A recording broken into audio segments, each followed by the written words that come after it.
गोपी गीत 11वां भाग। प्रेम एक अंतर्दृष्टि देता है। बाहर की आंख बंद होने पर भी प्रेमी अपने प्रीतम के संबंध में सब कुछ देख लेता है। हमारे श्री उड़िया बाबा जी महाराज के साथ एक ऐसे भक्त थे, अब बिल्कुल पास तो नहीं रहते थे, थोड़ी दूर मील 2 मील की दूरी पर रहते थे। वो बाबा जी महाराज का ध्यान करते थे। उनसे पूछो इस समय दिन में 10 बजे हैं तो उड़िया बाबा इस समय क्या कर रहे होंगे, तो बता देते कि इस समय अमुक आदमी से बात कर रहे हैं, इस समय खा रहे हैं, इस समय विश्राम कर रहे हैं। ऐसी वृत्ति तन्मय हो गई थी कि मीलों की दूरी उनके लिए कुछ नहीं थी।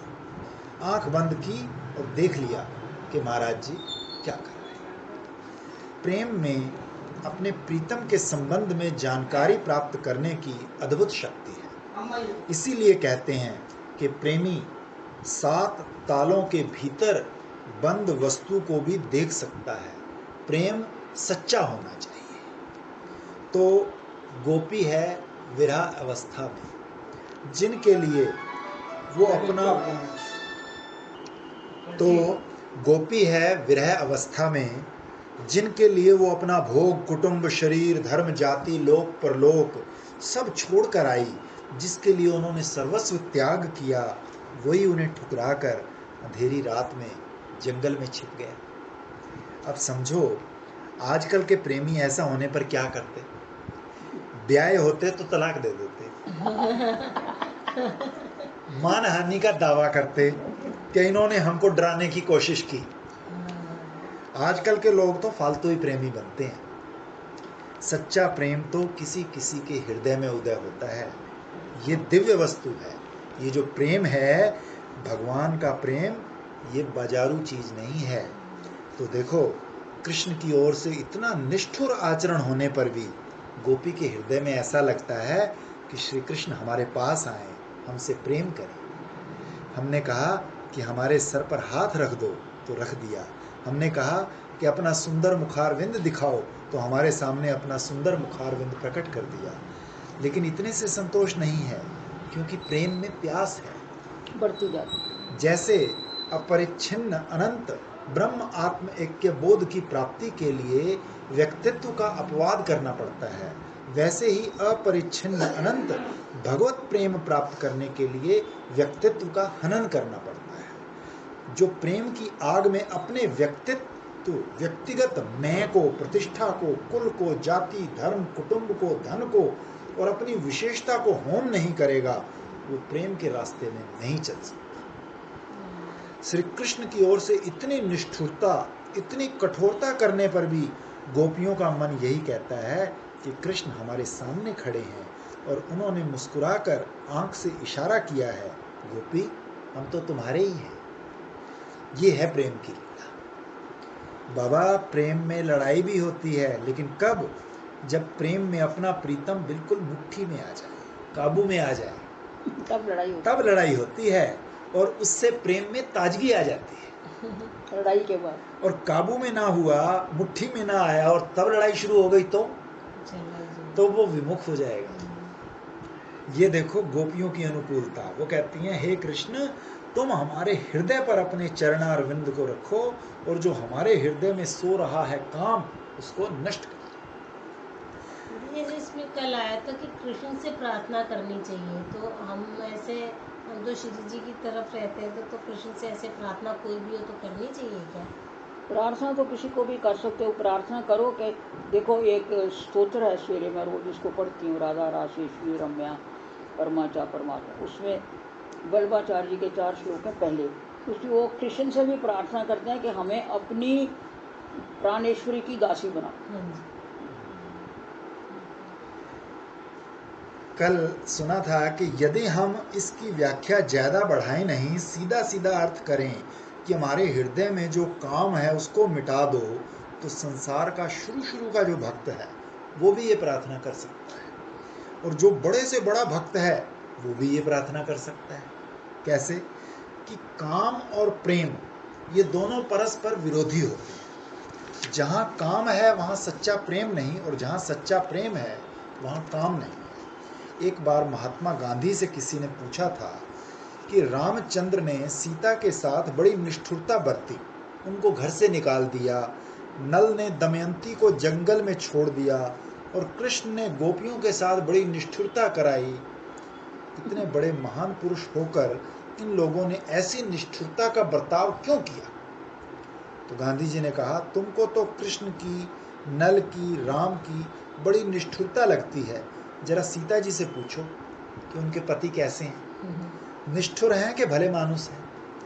तो सीता जी ने यही कहा, राम के हृदय में मेरे प्रति अतिशय प्रेम है। वो मेरे बिना कितना दुख पा रहे हैं मैं ही जानती हूँ, एक जगह ये भी है। हाँ, वो तो लौकिक परवशता है जिसके कारण उन्होंने मुझे छोड़ा। दमयंती ने कहा कि नल के हृदय में हमारे प्रति बड़ा प्रेम है, गोपी ने कहा कृष्ण के हृदय में हमारे प्रति बड़ा प्रेम है। तो ये तो महाराज अतिरिक्त पक्षपाती लोग हैं ना। अतिरिक्त पक्षपाती इसलिए कि गोपी को बुरा ना लगे, सीता को तो बुरा ना लगे, दमयंती को बुरा ना लगे। अब जिनके हृदय में सच्चा प्रेम प्रकट हुआ है उनको तो बुरा नहीं लगता और दूसरे लोग बुरा कहें।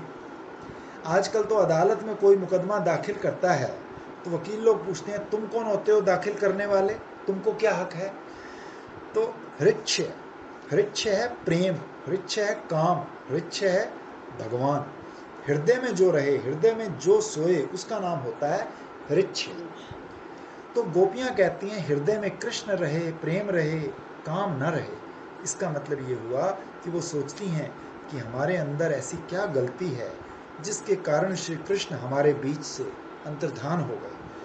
प्रेम का स्वभाव है तत् सुखे सुखित्वम, अपने प्यारे के सुख में सुखी होना, और काम का स्वभाव है अपने सुख में सुखी होना। नास्त्येव तस्मिन् तत् सुखे सुखित्वम, काम उसको कहते हैं जो अपने में से सुख निकाल कर अपने में ले आता है, और प्रेम उसको कहते हैं जो अपने में से सुख निकाल कर उसको प्रीतम में स्थापित करता है।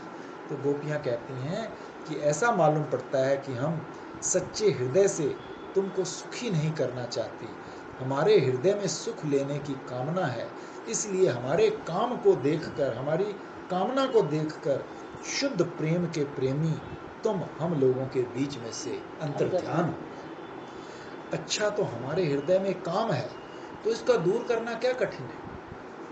भक्त लोग तुम्हारे चरणारविंद का ध्यान करते हैं और काम दूर हो जाता है। लेकिन एक बात है, और अधिकारियों से हमारे अधिकार में कुछ विशेषता है, हम ध्यान के द्वारा तुम्हारे चरणारविंद को अपने हृदय पर रखकर काम को निवृत्त नहीं करना चाहते। हम तो बिल्कुल स्थूल शरीर वाली हैं और तुम्हारे स्थूल चरणारविंद को अपने स्थूल हृदय पर रखकर अपनी कामना को मिटाना चाहती है। माने जिस दुनिया में हम रहती हैं उस दुनिया में हमसे मिलो। केवल मानसिक चिंतन से हमारा दुख दूर होने वाला नहीं, हमें तो शारीरिक मिलन की अपेक्षा है, पर मिलना चाहिए भगवान, मिलना चाहिए कृष्ण। गोपियों का जो प्रेम है वो संसार में काम के नाम से विख्यात हुआ, इसलिए उद्धव आदि जो बड़े बड़े भागवत परायण भगवत तत्व ज्ञानी महापुरुष हैं वो भी चाहते हैं कि गोपियों जैसा प्रेम हमें प्राप्त हो। भागवत में आया है कि ब्रह्मा होने में कोई फायदा नहीं, हमें तो श्री कृष्ण का प्रेम चाहिए। प्रेम में बड़ा रस है, वो तो अमृत है, और काम विष है, क्योंकि काम जलाता है और प्रेम अमृत बनाता है, जिलाता है। प्रेम अमर बना देता है। गोपियाँ कहती हैं हमारे हृदय में काम छिपा हुआ है, जैसे कोई पहाड़ों की तो बनावे चार दीवारी और भीतर बड़ी भारी गुफा हो और उसमें जाने का कोई दरवाज़ा आसपास ना हो, सुरंग हो बड़ी दूर। तो जरा अपने हृदय की ओर देखो ना।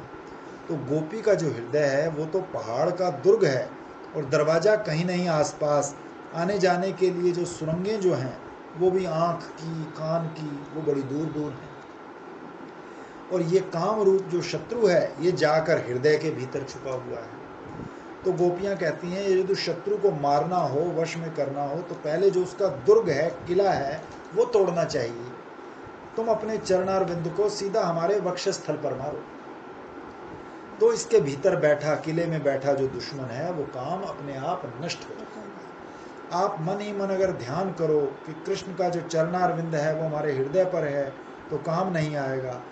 कृष्ण का बेटा है काम, वो बाप के सामने आने में थोड़ा सकुचाता है।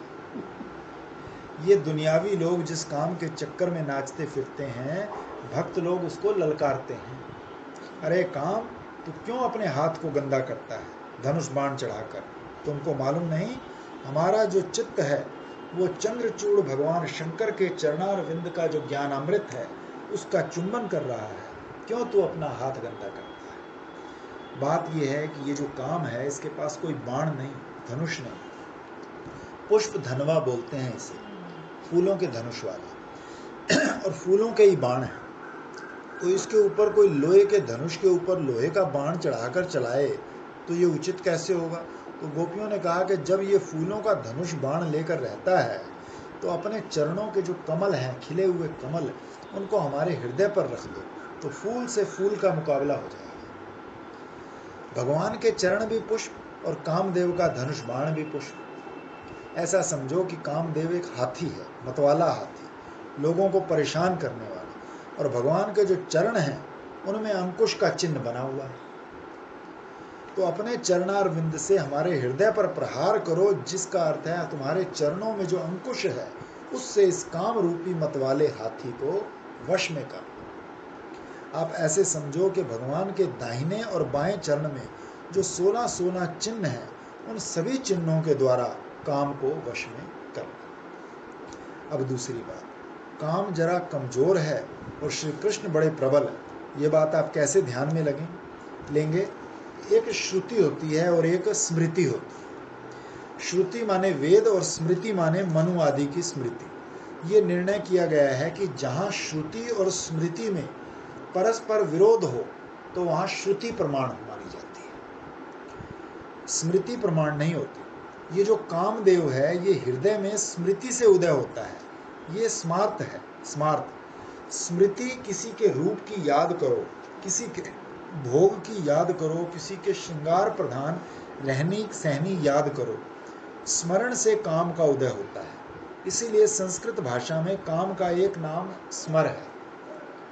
स्मर स्मृति सम उद्भव। ये काम हृदय में कहाँ से आता है? ये पुरानी बातें याद कर करके लोगों को ज़्यादा सताता है। ये स्मृति से पैदा होता है और श्री कृष्ण स्मृति से नहीं, श्रुति से आए। तो ये दृष्टि से आते हैं। श्रुति से आना माने सुन सुनकर, वेद से, शास्त्र से, पुराणों से, संतों से सुन सुनकर इनको हम अपने हृदय में भरते हैं। वासना के संबंध से हृदय में काम आता है और साधना के संबंध से हृदय में कृष्ण आते हैं। स्मृति से काम आता है, श्रुति से, श्रवणम कीर्तनम विष्णु, कृष्ण आते हैं। तो दर्शन है प्रत्यक्ष और श्रवण स्मृति से प्रबल होता है। वो कहती हैं स्मृति से हमारे हृदय में काम आया, अब श्रुति से और दृष्टि से तुम आओ और हमारे हृदय में जो काम है उसको नष्ट कर दो। असल में काम में दोष नहीं है। काम का जो विषय है, जिसके प्रति काम है, वो अगर धर्म के विरुद्ध है तो दोष है, अर्थ के विरुद्ध है तो भी दोष है, और काम मोक्ष के विरुद्ध है तो भी दोष है।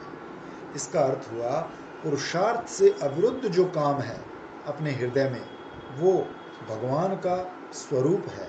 आप इसके ध्यान से देखें, पुरुषार्थ के अविरुद्ध मानो जो धर्म अर्थ काम मोक्ष का सत्यानाश न करे और केवल भगवत संबंधी हो।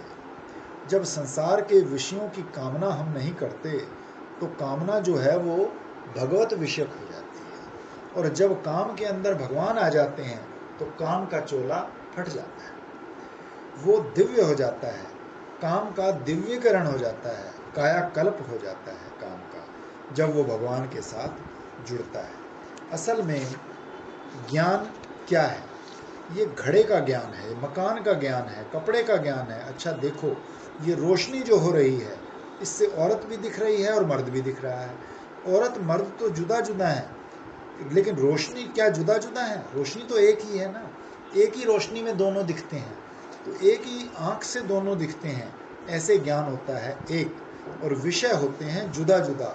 लेकिन विषय का जो भेद है उसको ज्ञान पर आरोपित करके कहते हैं कि घट ज्ञानम जातम घट ज्ञानम नष्टम, षट ज्ञानम पट ज्ञानम जातम पट ज्ञानम नष्टम। विषय का जो आना जाना है उसका आरोप ज्ञान पर हो जाता है। इसी प्रकार प्रेम नाम की जो वस्तु है बिल्कुल आनंद रूप आह्लादनी है।